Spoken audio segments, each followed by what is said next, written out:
여러분, 지금부터 제가 드리는 이야기는 여러분과 사랑하는 가족의 생명을 지킬 수 있는 단 20분입니다. 혹시 요즘 다리가 자주 저리거나 힘이 빠지는 증상을 나이 탓이라고 생각하고 계시지는 않으신가요? 파스를 붙이거나 찜질을 하면서 시간을 보내고 계신다면 지금 당장 멈추셔야 합니다.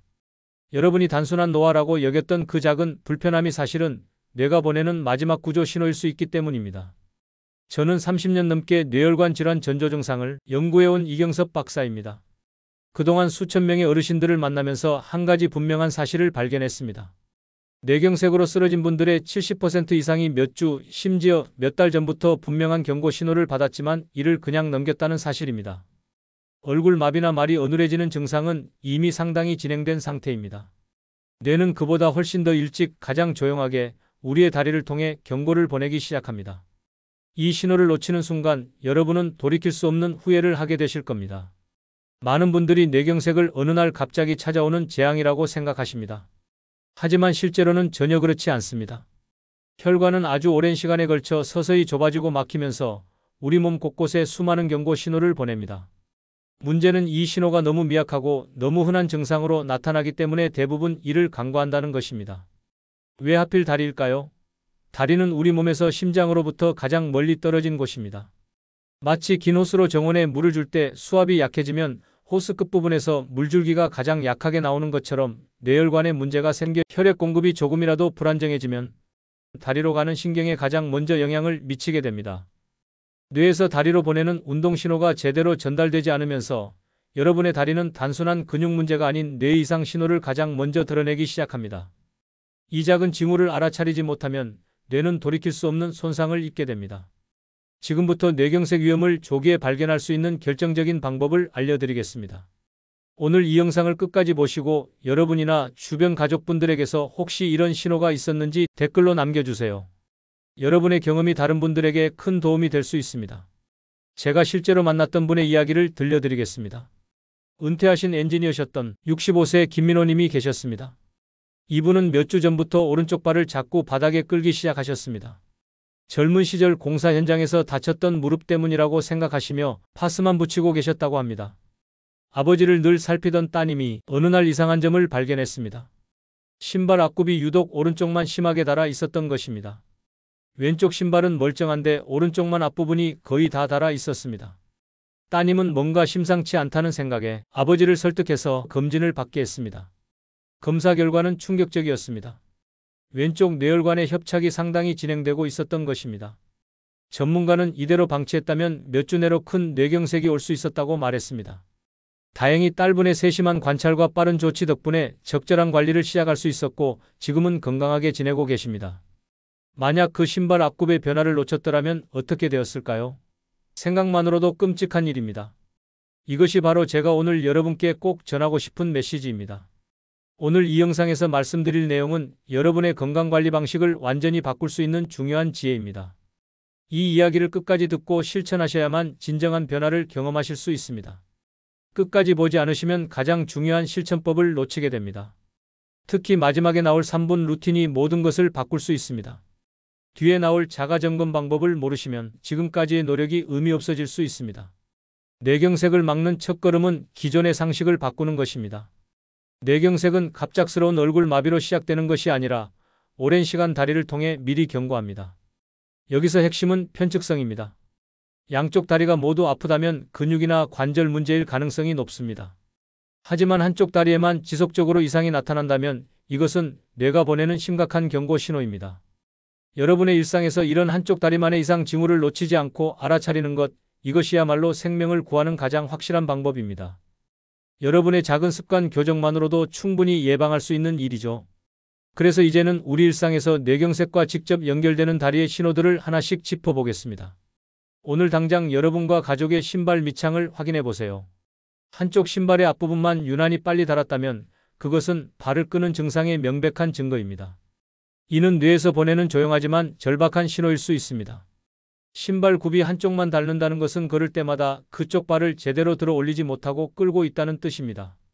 이것은 단순히 걸음걸이 습관이 아니라 뇌에서 다리로 가는 운동 신호에 문제가 생겼다는 강력한 증거입니다. 앞서 말씀드린 김민호님의 오른쪽 다리 문제는 왼쪽 뇌혈관의 협착 때문이었습니다. 여러분은 이 좌우가 바뀌는 원리를 반드시 이해하셔야 합니다. 우리 뇌의 왼쪽은 오른쪽 몸 전체를 담당하고 오른쪽 뇌는 왼쪽 몸 전체를 담당합니다. 뇌혈관이 막히기 시작하면 증상은 언제나 몸의 반대편에, 그것도 오직 한쪽에만 나타나는 특징이 있습니다. 따라서 뇌경색 위험은 통증의 강도보다 증상이 한쪽에만 나타나는 편측성에서 찾을 수 있습니다. 게다가 다리는 걷고 균형을 잡는 등 복잡한 기능을 동시에 수행하기 때문에 뇌의 작은 이상에도 가장 먼저 반응하는 민감한 경보장치 역할을 합니다.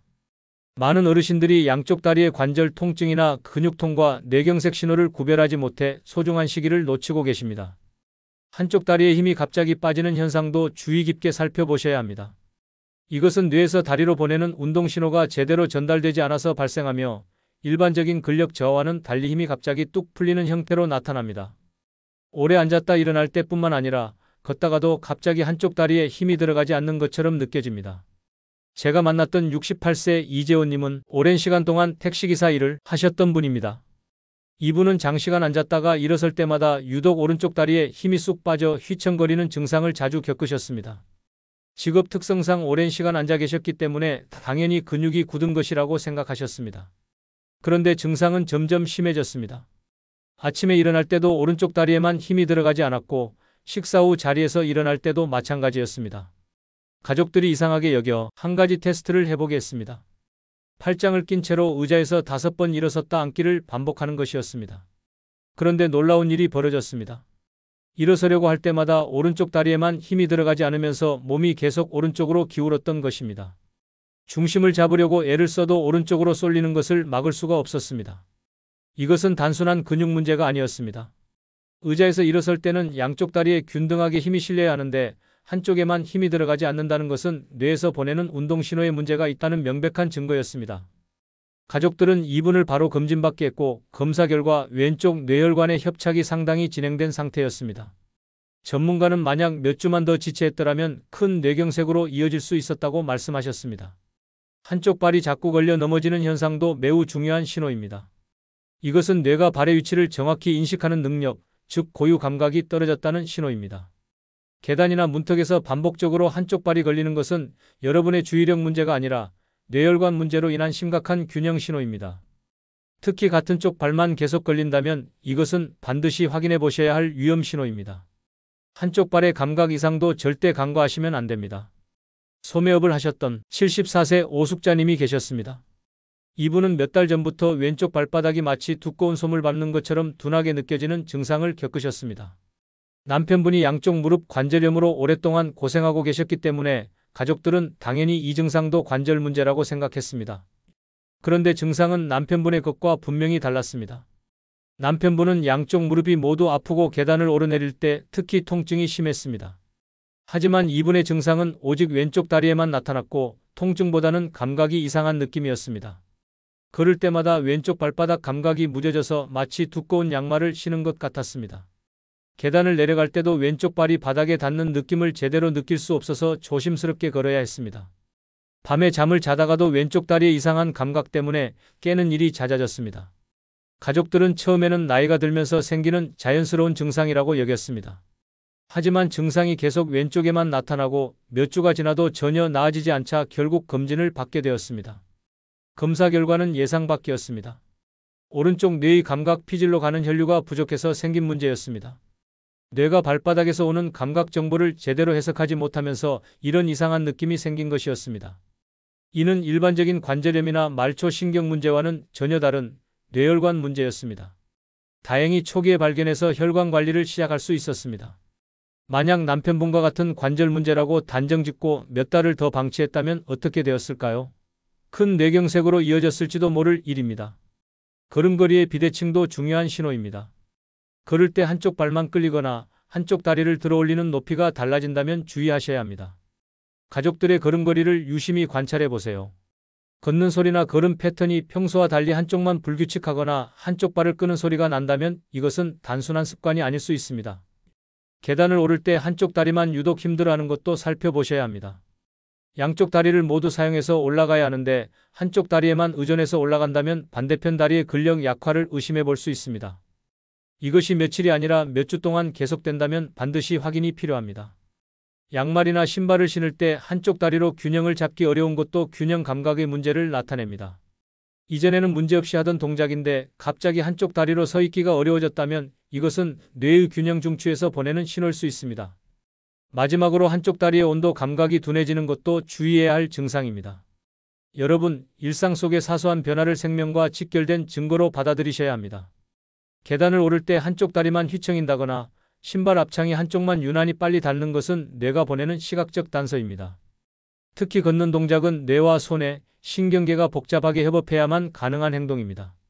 조금이라도 불안정한 모습이 보이면 곧바로 확인이 필요합니다.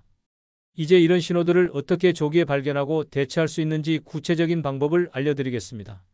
매일 아침 일어나 의자에서 팔짱을 끼고 5번 일어서는 자가 점검을 해보세요.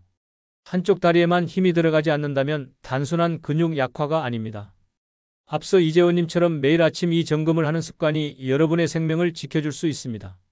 팔짱을 끼는 이유는 팔에 도움 없이 순수하게 다리의 힘만으로 일어서기 위함입니다. 이렇게 하면 양쪽 다리의 힘 차이를 정확하게 느낄 수 있습니다. 눈을 감고 제자리에서 30초 동안 서 있는 연습도 해보세요. 이것은 균형 감각을 점검하는 아주 간단하지만 효과적인 방법입니다. 만약 한쪽으로 자꾸 쏠린다면 이것은 뇌의 균형 중추인 손해로 가는 혈류에 문제가 있을 수 있다는 신호입니다. 눈을 감았을 때 평소보다 훨씬 더 불안정하다면 꼭 확인해 보셔야 합니다. 양쪽 발바닥의 감각을 매일 확인하는 것도 중요합니다. 아침에 일어나서 양쪽 발바닥을 바닥에 대고 느낌을 비교해 보세요. 한쪽만 둔하거나 이상한 느낌이 든다면 이것은 뇌의 감각 피질에서 보내는 경고일 수 있습니다. 특히 솜을 밟는 것 같거나 두꺼운 양말을 신은 것 같은 느낌이 지속된다면 주의가 필요합니다. 일직선 위로 10걸음 걷기도 해보세요. 바닥에 테이프를 붙이거나 타일의 줄을 따라 걸어보는 것입니다. 이것은 균형 감각과 보행 능력을 동시에 점검할 수 있는 좋은 방법입니다. 만약 중심을 잡기 어렵거나 한쪽으로 자꾸 벗어난다면 이것은 뇌의 운동 조절 능력에 문제가 생겼다는 신호일 수 있습니다. 이 4가지 루틴을 매일 아침 실천하고 그 결과를 가족과 공유하는 습관을 들이세요. 혼자 하는 것보다 가족이 함께 관찰하면 더 객관적으로 변화를 알아차릴 수 있습니다. 이 간단한 습관이 여러분의 생명을 지킬 수 있습니다. 하지만 가장 무섭고 치명적인 경고가 하나 더 있습니다. 바로 일과성 허열 발작입니다. 이 증상은 몇 분 또는 몇 시간 만에 다리에 힘 빠짐이나 저림 증상이 완전히 정상으로 돌아옵니다. 문제는 대부분의 분들이 괜찮아졌네 하고 안심해버린다는 것입니다. 가정주부셨던 78세 한금수님 사례를 말씀드리겠습니다. 이분은 어느 날 오후 전원집 마당을 쓸다가 갑자기 온몸이 휘청이며 중심을 잃는 증상을 겪으셨습니다. 빗자루를 놓치고 비틀거렸고 간신히 담벼락을 붙잡아 넘어지는 것은 막았습니다.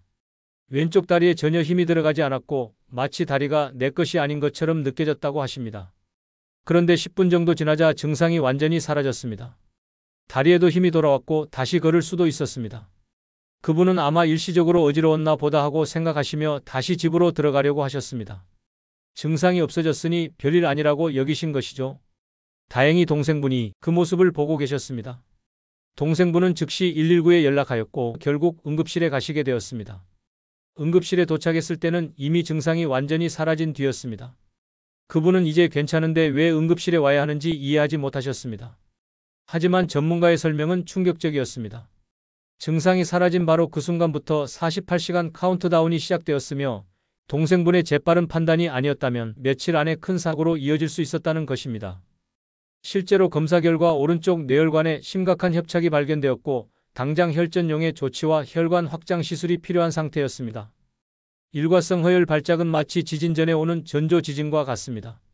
작은 지진이 왔다고 해서 안심할 것이 아니라 곧 큰 지진이 올 수 있다는 경고로 받아들여야 합니다. 연구 결과에 따르면 이 증상을 경험한 분들의 50%가 증상 발생 후 단 48시간 이내에 실제 뇌경색으로 진행된다고 합니다. 증상이 사라졌다는 것은 아직 혈관이 완전히 막히지 않았다는 의미일 뿐 안전하다는 의미가 절대 아닙니다. 다리에 이상 증상이 잠깐이라도 나타났다면 증상이 시작된 시각을 정확히 기록하세요. 이 시간 기록이 응급실에서 골든타임 내 조치 방향을 결정하는 가장 중요한 정보가 됩니다. 그리고 기록 후 즉시 119에 연락하세요. 증상이 사라졌다고 해서 안심하고 집에 계시면 절대 안 됩니다. 여러분, 증상이 사라졌더라도 절대 안심하시면 안 됩니다. 이것은 뇌가 여러분에게 던지는 마지막 경고입니다. 휘청거림, 보행 불균형, 갑작스러운 낙상 등은 여러분의 뇌 균형 중추인 손해로 가는 혈류가 부족하다는 심각한 신호일 수 있습니다. 그렇다면 이런 무서운 상황을 예방할 수 있는 방법은 없을까요? 다행히 있습니다. 세계보건기구와 유럽신경학회의 공식 발표에 따르면 뇌경색 사례의 80% 이상은 생활습관 관리만으로도 충분히 예방할 수 있습니다. 이제부터 여러분이 오늘 당장 실천할 수 있는 구체적인 방법들을 알려드리겠습니다. 오늘 제가 말씀드린 내용을 정리해드리겠습니다.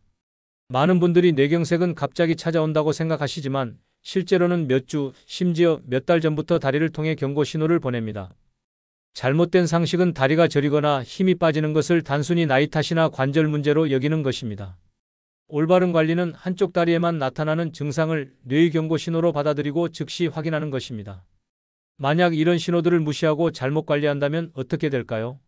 뇌혈관은 계속 좁아지고 결국 완전히 막혀 큰 뇌경색으로 이어집니다. 한쪽 몸이 마비되거나 말을 할 수 없게 되거나 심하면 생명을 잃을 수도 있습니다. 설령 목숨을 건진다 하더라도 평생 다른 사람의 도움 없이는 살 수 없는 상황이 될 수 있습니다. 하지만 제대로 관리했을 때의 효과는 놀랍습니다. 조기에 발견하면 적절한 조치로 뇌경색을 막을 수 있습니다. 혈관 관리를 시작하면 더 이상 진행되지 않고 오히려 개선될 수도 있습니다. 건강하고 독립적인 노년을 보낼 수 있고 가족들에게 부담을 주지 않으며 당당하게 살아가실 수 있습니다.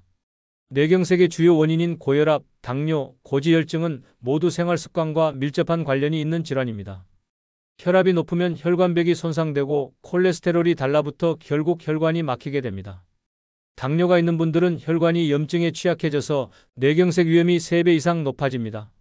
즉, 이 3가지 수치를 관리하고 올바른 생활 습관을 유지하는 것이 뇌경색 예방의 80%를 차지하는 핵심 예방법입니다. 제가 만났던 71세 장석호님은 교사로 정년퇴직하셨던 분이셨습니다. 이분은 고혈압과 당뇨 경계 단계 진단을 받은 후 복잡한 건강 지침에 지쳐 포기 직전이셨습니다. 조심해야 할 것도 많고 약도 점점 늘어만 가고 무엇을 어떻게 해야 하는지 너무 복잡해 하셨습니다. 그러던 어느 날 그분은 결심하셨습니다. 수많은 건강 상식을 내려놓고 3분 루틴과 3대 수치, 즉 혈압, 혈당, 콜레스테롤 목표치에만 집중하기로 하신 것이죠. 매일 아침 일어나면 3분 자가 점검을 하셨습니다. 의자에서 팔짱 끼고 일어나기, 눈 감고 제자리에서 30초 서 있기, 양쪽 발바닥 감각 확인하기, 일직선 위로 10걸음 걷기, 이 4가지였습니다. 이것만 하면 자신의 다리 상태와 균형 감각을 매일 점검할 수 있었습니다.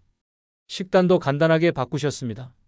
짜게 먹지 않기, 기름진 음식 줄이기, 일주일에 2~3번은 고등어나 삼치 같은 등푸른 생선 먹기, 하루에 견과류 한 줌 먹기. 이것만 지키셨습니다. 복잡한 식단표를 따라가는 대신 이 간단한 원칙만 지키셨습니다. 운동도 어렵지 않게 시작하셨습니다. 옆 사람과 대화는 할 수 있지만 노래는 부르기 어려운 정도의 속도로 빠르게 걷기를 하루 30분, 주 5회 이상 꾸준히 실천하셨습니다. 체육관에 가거나 특별한 장비가 필요한 것이 아니라 그냥 동네를 걷는 것이었습니다. 그렇게 6개월이 지났습니다. 놀라운 일이 벌어졌습니다. 혈압이 안정화되었고 혈당 수치도 정상 범위로 돌아왔습니다. 약을 줄일 수 있었고 몸도 훨씬 가벼워지셨습니다. 무엇보다 그분은 자신의 몸을 스스로 관리할 수 있다는 희망과 자신감을 얻으셨습니다. 오늘 당장 여러분이 실천할 수 있는 단 하나를 제안한다면 바로 아침 3분 자가 점검 루틴입니다. 의자에서 팔짱 끼고 일어나기, 눈 감고 제자리에서 30초 서 있기, 양쪽 발바닥 감각 확인하기, 일직선 위로 10걸음 걷기. 이 4가지만 매일 아침 실천하세요. 복잡하게 생각하지 마십시오. 흡연은 지금 당장 끊으셔야 하고 오메가3가 풍부한 등푸른 생선과 견과류를 꾸준히 드시는 식단 관리가 매우 중요합니다. 고등어, 삼치, 꽁치 같은 생선을 일주일에 2~3번 드시고 호두, 아몬드 같은 견과류를 하루에 한 줌 드세요. 염분과 지방은 줄이되 영양은 골고루 섭취하셔야 합니다. 이것만 지켜도 여러분은 뇌경색 위험의 80%를 예방하실 수 있습니다. 건강은 거창한 것이 아닙니다. 매일 아침 단 3분, 이 작은 습관이 여러분의 생명을 지킵니다. 오늘 우리는 다리가 보내는 경고가 얼마나 중요한지, 그리고 이 신호를 놓치는 것이 얼마나 큰 후회로 이어지는지 함께 확인했습니다. 여러분의 다리는 단순히 걷는 도구가 아닙니다. 여러분의 다리는 뇌가 여러분에게 보내는 언어이자 경보장치입니다. 경보음을 무시하면 화재를 피할 수 없듯이 다리에서 오는 신호를 무시하면 뇌경색을 피하기 어렵습니다. 하지만 이제 여러분은 이 모든 것을 막을 수 있는 지식과 방법을 갖게 되셨습니다. 지금 당장 행동하십시오. 오늘 저녁에는 신발 앞굽을 확인하시고 내일 아침에는 3분 자가점검 루틴을 실천하십시오. 이 작은 행동 하나하나가 여러분의 뇌혈관을 지키고 건강하고 독립적인 노년을 보내실 수 있게 하는 가장 확실한 약속입니다. 절대 혼자 이 위기를 맞이하지 마십시오. 가족과 이웃분들에게 이 정보를 함께 나누시고 서로의 건강을 지켜주는 건강 동반자가 되어 주십시오. 오늘 배우신 내용을 실천하는 것이 여러분과 사랑하는 가족의 생명을 지키는 가장 확실한 방법입니다. 오늘 영상이 도움이 되셨다면 여러분이나 주변에서 겪은 비슷한 경험이 있으시다면 댓글로 남겨주세요. 여러분의 경험이 다른 분들에게 큰 도움이 될 수 있습니다. 여러분의 건강한 내일을 진심으로 응원합니다. 감사합니다.